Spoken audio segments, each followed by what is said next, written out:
Friends, welcome to AKP kitchen.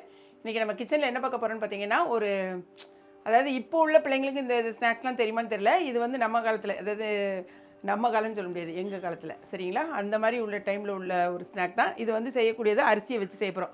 இது வந்து பொரி அரிசி உருண்டைன்னு சொல்லுவாங்க பார்த்தீங்களா, அந்த மாதிரி ஒரு ஸ்நாக் தான் இது. வந்து நீங்கள் ஈவினிங்கில், சரி நம்ம எப்போ ஸ்வீட் சாப்பிடணுங்கிறப்போ இந்த செஞ்சு கொடுங்க. டேஸ்ட்டும் நல்லாயிருக்கும், நமக்கு ஹெல்த் வைஸும் வேறு எதுவுமே ஆயில் நெய் எதுவுமே இதில் ஆட் ஆகிருக்காது, சூப்பராகவும் இருக்கும். ஓகேங்களா? இதுக்கு நான் எடுத்துருக்கிறது புழுங்கல் அரிசி, அதாவது சாப்பாட்டு அரிசி. நான் எடுத்துருக்கேன் பாருங்கள், அளவு கரெக்டாக எடுத்திருக்கேன். இது வெல்லம் வந்து 1 கப்பு எடுத்திருக்கேன். அதே அந்த டம்ளரில் தான் 1 டம்ளர் நான் அரிசி எடுத்திருக்கேன். சரியா? ஃபஸ்ட்டில் வந்துட்டு இதே இதில் எல்லாமே செஞ்சு முடிச்சிடலாம். அதனால் கொஞ்சம் அகலமான கடாய் அந்த மாதிரி பாத்திரம் வச்சுக்கோங்க. இப்போ முதல்ல நம்ம அரிசியை வந்து வறுக்க போகிறோம். பொரி அரிசினாலே அரிசியை நல்லா வறுத்து வைக்கிறது தான் பொரி அரிசி. ஸோ லைட்டாக நல்லா வறுக்க ஆரம்பிச்சிட்டு கொஞ்சம் மீடியம் ஃப்ளேமில் போட்டே நல்லா வருங்க. அது அரிசி வந்து வறுத்து வரும் பார்த்திங்களா, நல்ல ஒரு வாசனை வரும், ஒரு கோல்டன் ப்ரௌன் கலராகவும் மாறும். அரிசி வந்து பொரியாக மாறுது உங்களுக்கு தெரியும் பார்த்திங்களா, அந்த அளவுக்கு வறுத்துக்கணும். வறுத்ததுக்கப்புறமா காமிக்கிறேன். இப்போ பாருங்கள், அந்த அரிசி வந்து நல்லா வறுத்துட்டேன் பாருங்கள். கலர் எப்படி சேஞ்ச் ஆகிட்டு தெரியுதா, நல்ல ஒரு கோல்டன் ப்ரௌன் கலர் வந்தது தெரியுதா உங்களுக்கு.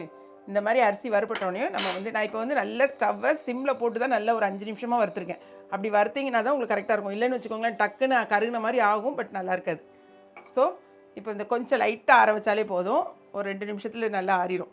இது ஆறுறதுக்குள்ளே நான் இப்போ என்ன பண்ண போகிறேன்னா, பாருங்களேன், அதே கடாயில் இது வந்து 1 டம்ளர் எடுத்துருக்கேன்னா, இப்போ 1 டம்ளர் அதே அளவுக்கு வெல்லம் எடுத்துருக்கேன். வெல்லத்தை எடுத்துகிட்டு 2 டம்ளர் தண்ணி ஊற்றுறேன். ஓகே, நீங்கள் சீனி வேணால் சீனி கூட போட்டுக்கலாம், ஆனால் அதை விட நீங்கள் வந்து வெல்லத்தில் செய்யும்போது நல்லாயிருக்கும். இது வெல்லம் கொஞ்சம் கரையட்டும், ஏன்னா வெல்லம் கரைஞ்சால் தான் நமக்கு வந்து இந்த அடுத்த இது பண்ண முடியும். ஸோ சிம்மில் தான் போட்டிருக்கேன், இது கரையிறது கரெக்டாக இருக்கும். அதுக்கு முன்னால் 2 நிமிஷத்தில் நான் இப்போ எடுத்து வச்சுருக்கேன் பார்த்தீங்களா, இதை நம்ம வந்து மிக்ஸி ஜாரில் போட்டு நல்லா பவுட்ரு பண்ணிடணும். அதாவது குறப்பாக இல்லாமல் நல்லா பவுட்ரு பண்ணணும். இது பவுட்ரு பண்ணும்போது என்னென்னா, வாசத்துக்காக இங்கே பாருங்களேன், ஒரு 3 ஏலக்காய் எடுத்து வச்சுருக்கேன். இந்த ஏலக்காவை அப்படி போடாமல் உள்ள இந்த விதையை மட்டும் போட்டுக்கோங்க. இந்த விதையை போட்டாலே உங்களுக்கு வாசனை அதில் தான் வரும். ஸோ விதையை மட்டும் நம்ம போட்டுட்டு அரிசி கூடயே போட்டு அரைச்சிடலாம்.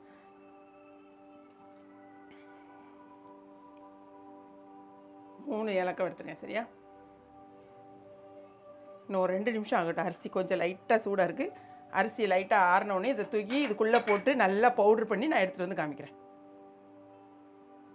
இப்போ பார்த்தீங்கன்னா நானும் இந்த பாருங்கள் நல்லா பவுட்ரு பண்ணி எடுத்து வந்தாச்சு. இங்கேயும் பார்த்தீங்கன்னா நல்லா கரைஞ்சிச்சு பாருங்கள். இது பாகுபதம் அப்படிலாம் தேவையில்லை, நல்லா கரைஞ்சிச்சு, அவ்வளோதான். இப்போ வந்துட்டு நம்ம எப்போவுமே இந்த, அதாவது வெல்லம் அப்படிங்கிறதுனால கொஞ்சம் நம்ம என்ன பண்ணிக்கலாம்னா ஃபில்ட்ரு பண்ணி எடுத்துடலாம். சரியா? ஏன்னா டஸ்ட் இருக்கக்கூடாதுன்னு அதை வந்து ஸ்டவ்வை நல்லா சிம் பண்ணிக்கிட்டேன்.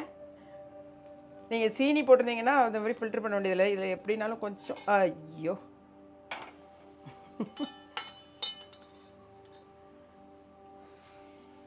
பார்த்து நிதானமா.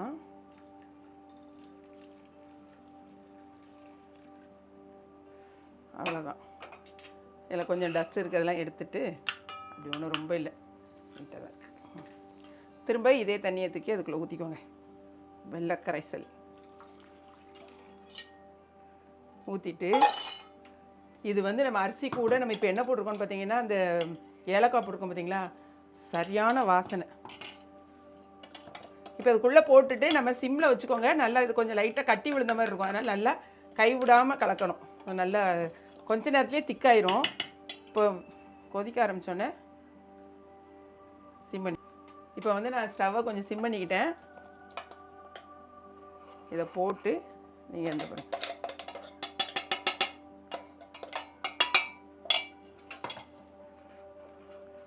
இது லைட்டாக கட்டி விழுற மாதிரி இருக்கும். அந்த பொரியரிசி உள்ளே போட்டோன்னே வாசனையை பார்த்தீங்கன்னா, இதெல்லாம் வந்து 70 கிட்ஸ் தான் தெரியும்.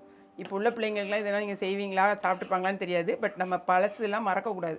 இதெல்லாம் பிள்ளைங்களுக்கு நீங்கள் செஞ்சு கொடுங்க, டக்குனே உங்களுக்கு கட்டி ஆகும்.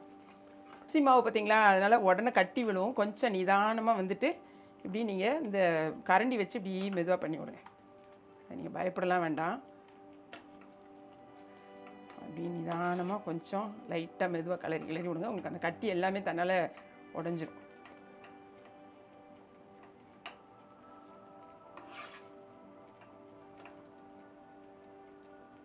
நல்லா அப்படி எடுத்துடும். அது வெள்ளைப்பாகில் அப்படி அரிசி போட்டோன்னே, அரிசி மாவு போட்டோன்னே இப்படி திக்காக தான் செய்யும். மேக்ஸிமம் உங்களுக்கு முடிஞ்ச அளவுக்கு இந்த கட்டியை நீங்கள் அப்படியே நல்லா எடுத்து விட்றணும்.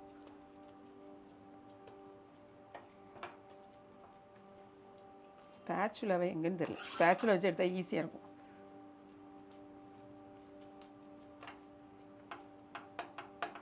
இப்படி நீங்கள் கரண்டி இந்த மாதிரி பண்ணிங்கன்னா கரெக்டாக வந்துடும். அவ்வளோதான். நல்லா இந்த மாதிரி கிளற இங்கே பாருங்களேன், எல்லா கட்டியும் ஓரளவுக்கு நல்லா ஃபுல்லாக இதாயிரும். இந்த ஸ்பேச்சுலா இருந்துச்சுன்னா உங்களுக்கு இந்த மாதிரி இது பண்ணுறதுக்கு ஈஸியாக இருக்கும். அவ்வளோதான். ஸ்டவ்வை நம்ம இப்போ வந்து ஆஃப் பண்ணியாச்சு. கொஞ்சம் நேரம் ஆறட்டும். கை பொறுக்கிற சூடுன்னு சொல்லுவோம் பார்த்தீங்களா, அந்த சூடு வந்தோடனே நம்ம உருட்டிக்கலாம். கொஞ்சம் லைட்டாக ஆற விட்ருங்க. இப்படி ஆறட்டும். இப்போ 2 நிமிஷம் வந்து கிளறி விட்டுருக்கேன். ஓகே, ஸ்டவ்வெல்லாம் அப்போவுமே ஆஃப் பண்ணியாச்சு. இப்போ வந்து ஒரு கைப்பிடி தேங்காய் பூ போட்டு இதையும் சேர்த்து ஒரு கிளறுங்க. அதுக்கப்புறமா நம்ம தேங்காய் பூ மேலே போடுவோம். பட்டு இது உள்ளே வந்து முதலே மிக்ஸ் ஆகிடட்டும். இன்னும் கொஞ்சம் ஆறட்டும். இப்போ பார்த்தீங்கன்னா ஓரளவுக்கு கை பொறுக்கிற சூடு வந்துட்டு, இது வந்து நமக்கு கையிலலாம் பிடிக்காது. சூப்பராக வந்து நல்லா வந்து இதாகிட்டு வந்துட்டு பாருங்க. இந்த மாதிரி கன்சிஸ்டன்சியில் உங்களுக்கு வந்துச்சுன்னா நீங்கள் இதுக்கப்புறம் உருண்டை பிடிச்சிட்டு சும்மா ஆளுக்கு ஒன்று ஒன்று சாப்பிடுங்க. நல்லாயிருக்கும். ஓகே,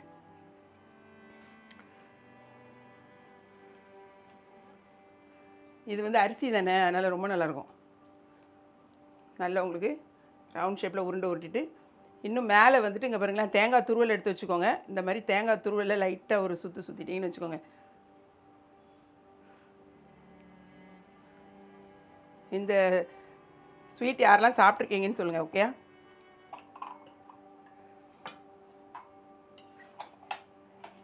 நாங்கள் சாப்பிட்ருக்கோம் அப்படின்னா நீங்கள் கமெண்ட் பண்ணுங்கள். பிள்ளைங்களுக்கு இந்த மாதிரி செஞ்சு கொடுங்களேன், நல்லாயிருக்கும். பிள்ளைங்க சாப்பிட்றதுக்கு நல்ல இன்ட்ரெஸ்ட்டாக சாப்பிடுவாங்க. இது சீனியில் வந்து செய்யாதீங்க. ஏன்னா சீனி வந்து இப்போ எல்லோரும் நல்லதில்லை அப்படிங்காங்கல்ல, ஒயிட்டு சுகரே வேண்டாங்க. ஸோ நீங்களும் இந்த மாதிரியே வெல்லத்துலேயே பண்ணுங்கள். இது ஒருத்தங்க 4 5 பேர் இருந்தாங்கன்னு வச்சுக்கோங்களேன். ஒருத்தருக்கு 1 2 சாப்பிட்டிங்கன்னா அவ்வளோதான், உடனே முடிஞ்சிடும், காலியாயிரும் டக்குன்னு. இதெல்லாம் நம்ம மறந்து போயிட்டு எல்லாருக்கும் இந்த பண்டம்லாம் மறந்துருக்கும். யாராவது சாப்பிட்ருந்தீங்கன்னா கட்டாயமாக நீங்கள் வந்து கமெண்ட் பண்ணுங்கள். ஓகேங்களா?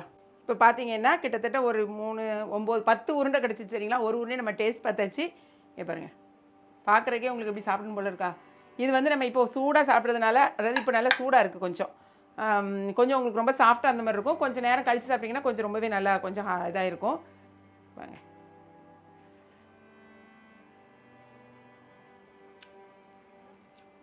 அரிசி, வெல்லம், ஏலக்காய், அந்த அரிசியோட ஃப்ளேவர், தேங்காய்லாம் முறுக்குது ரொம்பவே சூப்பராக இருக்கும்.